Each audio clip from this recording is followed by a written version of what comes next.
कृष्ण सुधाकर जी दीक्षित की स्मृति में श्रीमती उर्मिला जी दीक्षित भोपाल से इस पावन शिव महापुराण कथा के मुख्य यजमान का पद ग्रहण करें।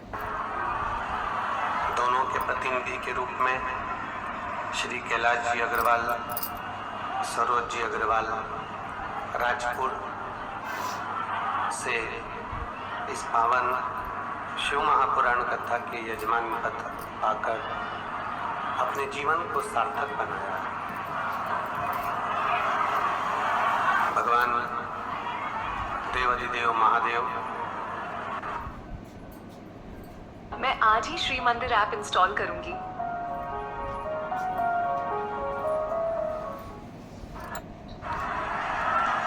शिव की कृपा, शंकर की करुणा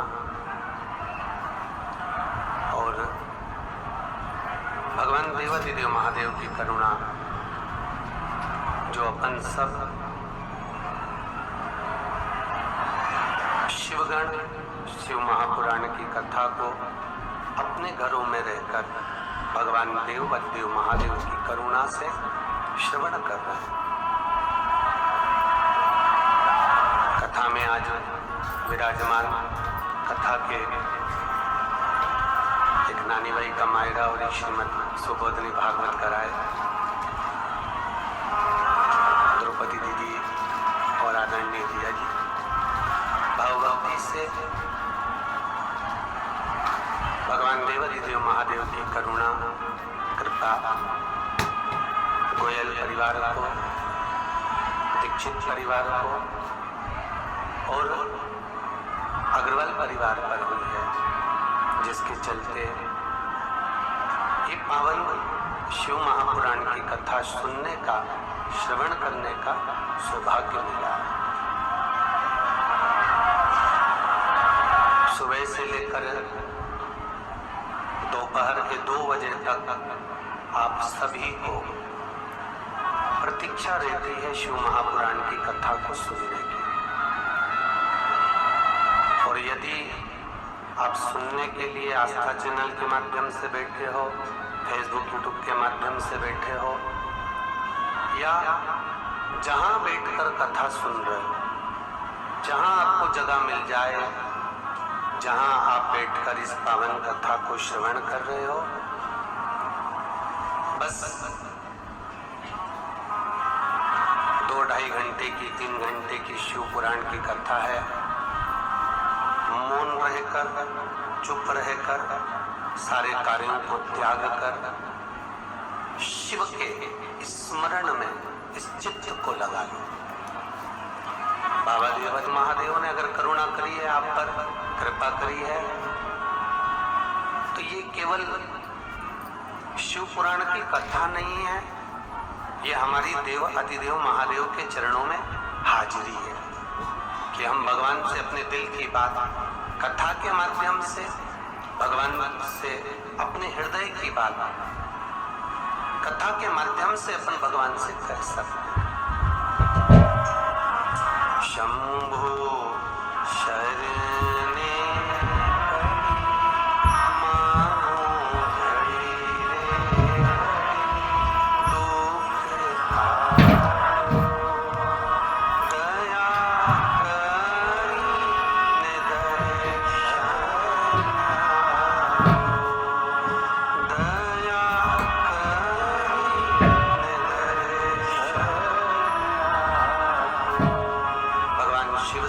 प्रार्थना कर लो कि हे देवाधिदेव, हे महादेव, मैं दिल से आपकी शिव महापुराण की कथा को श्रवण करने के लिए बैठी हूँ। जितनी देर मेरा चित्त आपके कथा में रमे लगे, उतनी देर मेरे चित्त को स्वीकार करना। भले आप टीवी के माध्यम से सुन रहे हो, भले आप मोबाइल के माध्यम से सुन रहे हो, पर उतनी देर बाबा से एक संबंध बना, बाबा से एक संबंध हमारा बन जाए। शिव के चरणों में जाकर हम निवेदन कर ले, शंकर से अपनी बात कथा के माध्यम से कह दें। दिन भर बोलने का मौका मिलेगा आपको, आपका मुख है और आप जितने लोग आस्था पर सुन रहे हैं, जितने फेसबुक यूट्यूब पर सुन रहे हैं, पर 2-2.5 घंटा की कथा को आप इतने आनंद में ग्रहण करें कि शंकर जब आप कथा सुन लें और अपने घर का आनंद लें, अपने घर पहुंचे या भगवान की भक्ति में डूब कर कथा का रस आस्वादन कर कर काम में जब लगे तो देवाधिदेव महादेव आपकी मनोकामना को पूर्ण कर दें और 3 महीने में बाबा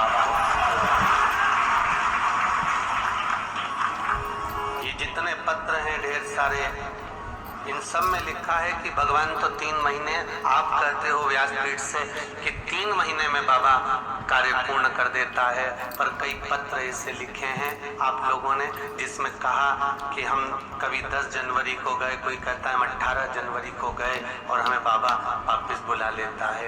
ये आपकी भक्ति है, शिव को दिखावा प्रिय नहीं है। शंकर कभी दिखावे से नहीं रिझा सा। आप 2 घंटे भगवान के मंदिर में जाकर बैठते हो, आप 4 घंटे भगवान के मंदिर में जाकर बैठते हो, भगवान को ये स्वीकार नहीं कि आप 4 घंटे बैठो। मेरा शंकर तो कहता है कि मैं जितनी साधना में डूबा हुआ हूँ, मैं जितने भजन में डूबा हुआ हूँ, उतनी देर आप भी अपने घर जाकर भगवान की भक्ति करो, स्मरण करो। समय अमूल्य है, समय बहुमूल्य है, समय की कीमत को समझना है। और यदि समय की कीमत आप समझ गए, समय की कीमत को यदि आप जान गए और उस समय की कीमत को जानकर अगर आपने भगवान शंकर की भक्ति को धारण करा है, शिव भक्ति में अगर आप डूबे हुए हो, तो आपको भगवान शंकर आपके समय की कीमत को जानकर भगवान शिव भी आपके समय के अनुकूल प्रकट हो जाता। पहले कथा में आपको एक बात कही थी, आपको स्मरण होगा। आपको एक बात पहले कथा में कही थी कि पहले भगवान अपने पास में बही खाता रखते थे कि जैसा कर्म करोगे उसके अनुसार फल इस जन्म में करोगे, अगले जन्म में भोगना पड़ेगा, अगले जन्म में करोगे, अगले जन्म में भोगना पड़ेगा, अगले जन्म में करोगे, फिर अगले जन्म में भोगना पड़ेगा। पर आज का समय कंप्यूटर से, इसलिए भगवान भी अपने साथ में बही खाता नहीं रखते, सीधे लैपटॉप लेकर बैठते हैं और देख लेते हैं कि इसका फल कब मुझे प्रदान करना है, और तुरंत बाबा देवाधिदेव महादेव उस कर्म के फल को प्रदान कर देते हैं। आप तो भजो, आप तो स्मरण करो, पर दूसरे को कष्ट देकर, दूसरे को तकलीफ देकर, दूसरे को दुख देकर, दूसरे के मन को भेद कर, दूसरे के मन की व्यथा को दुखाकर आप शंकर के नहीं हो सकते, अब शिव के नहीं हो सकते। अब शंकर के कब होगे जब किसी का हृदय ना दुखे। अब चित्तवृत्ति से भगवान की भक्ति को रिझाओ। अरे तेरा ही दिया मैंने खाया पिया है, तेरा शुक्रिया है, तेरा शुक्रिया है। मुझे भोले बाबा ने बहुत दे दिया है, तेरा शुक्रिया है, तेरा शुक्रिया। ये तेरी कृपा है, और जब तक तेरी कृपा नहीं हो, जब तक तेरी करुणा नहीं हो, संसार का कोई कार्य पूर्ण हुआ है? तेरी कृपा बिना ना हिले एक भी, लेते हैं श्वास तेरी कृपा से। हम एक कदम भी अगर चल रहे हैं तो शंकर की कृपा से चल रहे हैं। हम एक कदम चलकर भी भगवान के दरवाजे पहुंच रहे हैं तो शिव की कृपा से पहुंच रहे हैं। हम अगर शंकर की भक्ति में डूबे हुए हैं तो ये शिव की कृपा है। हम राम मंदिर जा रहे हैं, कृष्ण मंदिर जा रहे हैं, भगवान के मंदिर जा रहे हैं, भगवान के भजन में अगर डूबे हुए हैं तो ये भगवान की कृपा है। हमारा कुछ भी नहीं इसमें, आप और हम कुछ भी नहीं है। ये तो कठपुतली है, ये जीव, ये मनुष्य का शरीर, और वो नचा रहा है तो हम नाच रहे हैं, वो कर रहा है तो हम कर रहे हैं, उसने बुलाया, हम आए, उसके धाम पहुंचे, उससे विनती करी, उससे निवेदन करा। दिन भर टीवी पर बहुत सारे संवाद चलते रहते हैं, बहुत सारे नाटक चलते रहते हैं, बहुत सारे कार्यक्रम चलते रहते हैं, पर सारे कार्यक्रम टीवी पर चलते हैं, पर जिस समय पर 2 बजे कथा चालू होती है उस समय आपकी चित्तवृत्ति में आ जाता है कि अब मुझे कथा सुनना है।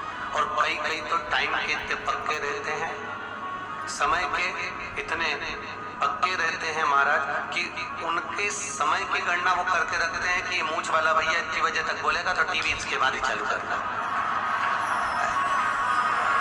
कई इतने भी पक्के जो बिल्कुल घड़ी लगा कर एकदम, अभी तो वो आ रहा होगा वो यम का भाई, अभी वो बोल रहा होगा, अब वो बोलेगा, इसके बाद में फिर कथा चालू होगी। इतनी बजे महाराज जी पहुंचेंगे, इतनी बजे स्तुति प्रारंभ होगी, उसके बाद में फिर टीवी चालू करूंगी। और जितने तो युवान, मेरी माताएं, युवान बहनें, मेरी दीदियां जितनी जल्दी समय को नहीं पकड़ पाती उतनी डोकरी पकड़ लेती है। ये बूढ़ी माताएं बड़ी चतुर होती है, बहुत चतुर। इनकी चतुरता का तो मैं वर्णन ही नहीं कर सकता। एक माँ पीछे बैठी थी, झगड़ा कर रही थी, तो कंडक्टर आया और कंडक्टर ने आकर बस में कहा, क्यों माँ, क्यों झगड़ रही है बार बार कि मेरे को सीट नहीं दे रहा, ये उठ ही नहीं रहा यहाँ से, मेरे को बैठने नहीं दे रहा। तो कंडक्टर ने उस आदमी से कहा, भैया इनके बैठ जाने दो, तू क्या नहीं बैठ जा रहा, यहाँ लिखा हुआ है यहाँ महिलाएं बैठती हैं। तो उसने कहा, मेरे पास भी मई 1 किलो, मैं भी महिलाएं हूं। अब कहा महिलाएं और महिलाएं में अंतर है, वो कुछ भी हो। इसने कहा चल अम्मा तेरे को मैं आगे बिठा दूं, और आगे उन्होंने बोनट पे बस के, अब सीट तो खाली नहीं थी, तो बस का जो बोनट था ना उस पे बिठा दिया। अब बिठा दिया तो बस चली। अब उसको जाना था 80 किलोमीटर दूर, और वो ड्राइवर बस चलाए जाए। ये बहुत देर से देख रही थी, बहुत देर से इसके ध्यान में था कि ड्राइवर थोड़ी देर में वो जो गियर होता है ना उसको लगा दे, जो गियर होता है ना उसको लगा रहा है वो। अब वो जो ड्राइवर बार गियर पकड़ के हिला है, अब वो अम्मा उसको देखती जाए। एक जगह पर ड्राइवर रुका, रुकते से वो पानी पीने गया। इतनी देर में तो अम्मा ने वो गियर को उखाड़ के और बोनट पे धर दिया। अब वो गियर उखाड़ के जैसे बोनट पे रखा, ड्राइवर वापस आया पानी पी के। उसने जो देखा तो उसने पूछा, ये किसने तोड़ा? अम्मा बोली 80 किलोमीटर से देख रही हूँ तेरे को, उसको बेचारा तेरे पसीने छूट गए तो नहीं उखड़ा, मैंने 15 मिनट में उखाड़ के रख दिया। 80 किलोमीटर से देख रही हूँ तेरे को, तो 2 घंटे से कहीं यूं करे तो यूं करे। अरे सही माल तो हमने खाया, 5 मिनट में उखाड़ के तेरे हाथ में धर दिया। वो बस वाला बोला तेरे पाँव पड़ू डोकरी, अरे तेरे पाँव पड़ू, अरे वो गियर था।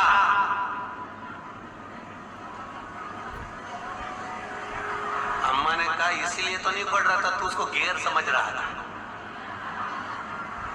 हमने तो अपना समझा, उखाड़ा, इसलिए उखाड़ा कि अपना समझा। बस वाला बोला अब चलेगी कैसे? तो क्या चलेगी? कि बस तो क्या तुझे चलाना नहीं आया? 100% ओरिजिनल मिंत्रा से मंगवाया। और मालूम है कि समय क्या है, हमें भी पहचानना है समय की कीमत को। शिव की भक्ति में जितना समय मिलता है, आपसे ये नहीं कहेंगे कि आप 24 घंटा भगवान का भजन करो, आप 8 घंटा भगवान का भजन करो, आप 10 घंटे भगवान का भजन करो, आप भगवान की भक्ति में 15 घंटे 20 घंटे लगाओ, 24 घंटे लगाओ। हम तो इतना कहेंगे कि जितना समय मिले आधी में पुनी, बस थोड़ा भी मिल गया ना, उतना भी आप भगवान को लगा दिए हो ना, तो उतने में भी भगवान आपकी भक्ति को प्राप्त कर। अब थोड़ा भी श्री शिवाय नमस्तुभ्यं, श्री शिवाय नमस्तुभ्यं, श्री शिवाय निवेदन करो। जिस पल शिव महापुराण में श्री शिवाय नमस्तुभ्यम का शिव पुराण का मूल मंत्र आया, उस समय आपका ध्यान शंकर के चरणों में चला गया। 2 क्षण के हम बाबा से उस समय निवेदन कर ले।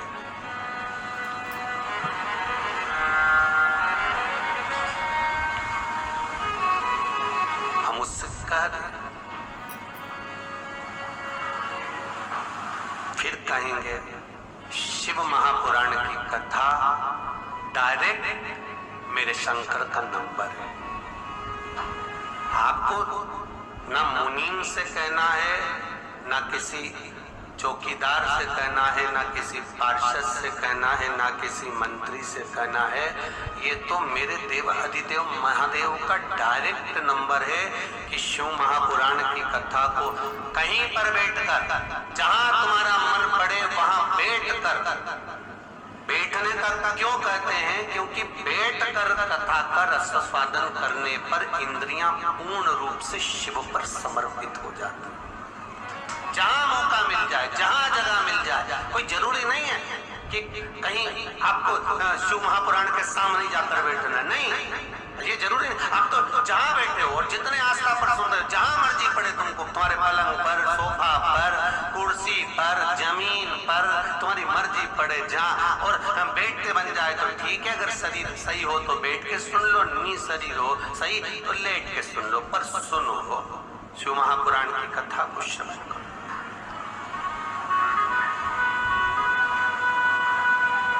चित्तवृत्ति में उतार लो, उसे दिल से कह लो मेरे बाबा से, दिल से।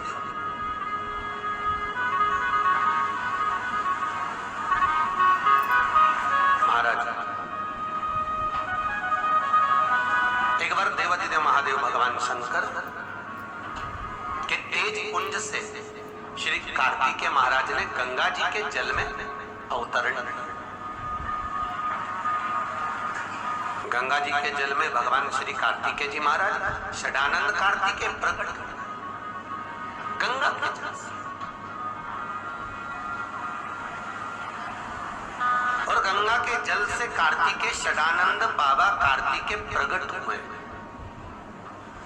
उनके प्रागट्य होने का कारण केवल इतना था क्योंकि उनको तारकासुर को मारना था। अगर ये तारकासुर नहीं मरता है तो देवताओं पर आन पड़ती, पर तारकासुर को मारना और वो भी शंकर के पुत्र द्वारा मरना, ये तारकासुर ने वर में मांगा था कि मुझे वर दीजिए कि मैं अगर मरूं तो शिव के पुत्र द्वारा।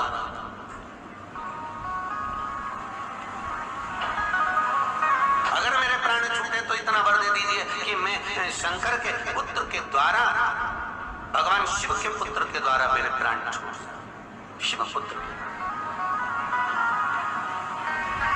महाराज, तारकासुर भगवान शंकर के पुत्र द्वारा क्यों मरना चाहता था? क्योंकि तारकासुर को यह मालूम था कि मैं शंकर का उपासक भी हूं, मैं शिव की भक्ति करता हूं, मैं शंकर की भक्ति को धारण भी करता हूं।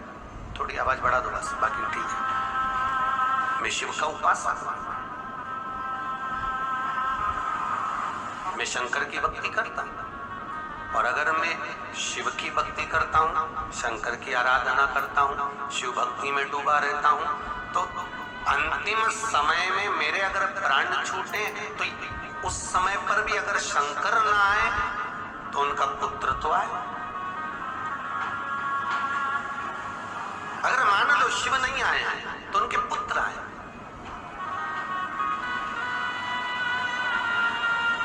शिव महापुराण की कथा कर रही है,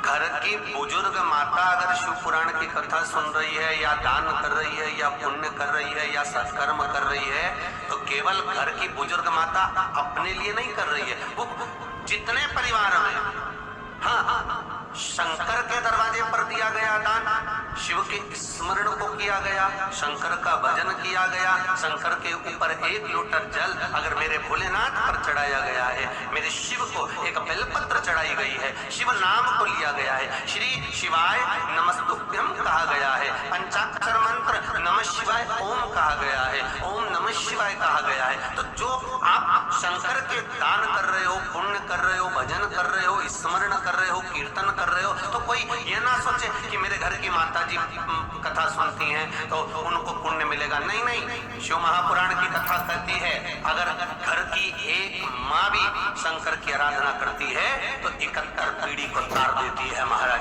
कोई साधारण नहीं है शिव महापुराण की। शिव की कथा कोई साधारण नहीं। और जितने लोग आस्था चैनल पर कथा सुन रहे हो, ये तो कहीं पूर्व का हमारा पुण्य होगा। भगवान से कहना ये हमारा पुण्य होगा, ये पूर्व का। मैं तो बहुत बहुत धन्यवाद दूंगा गोयल परिवार को और आनंद में दीक्षित परिवार को, जिन्होंने इतने सुंदर भाव में अग्रवाल परिवार को जो इतनी पावन आनंद में शिव महापुराण की कथा की यजमान पद ग्रहण कर, और इनके साथ में गोयल परिवार को, दीक्षित परिवार को, अग्रवाल परिवार को धन्यवाद देते देते आपको भी धन्यवाद देता हूं, जितने लोग कथा सुन रहे हैं टीवी के माध्यम से, मोबाइल के माध्यम से या बैठकर जहां पर भी, आप सबको धन्यवाद देता हूं कि कहीं मेरे शंभू की कृपा हुई होगी, ओगड़दानी की, महाकाल बाबा की, जो आप इस पावन कथा का रसास्वादन ग्रहण कर रहे हैं, ये उसकी कृपा से, ये उसकी करुणा से, हमें और कोई दे भी नहीं सकता। बखान क्या करूं मैं फूके ढेर का, चपटी भभूत में है खजाना कुबेर का। उसकी भस्म, शमशान की भस्म उसके शरीर पर चढ़ती है और वो कुबेर का खजाना बन जाती है। तो उसका मंत्र जाप, उसका स्मरण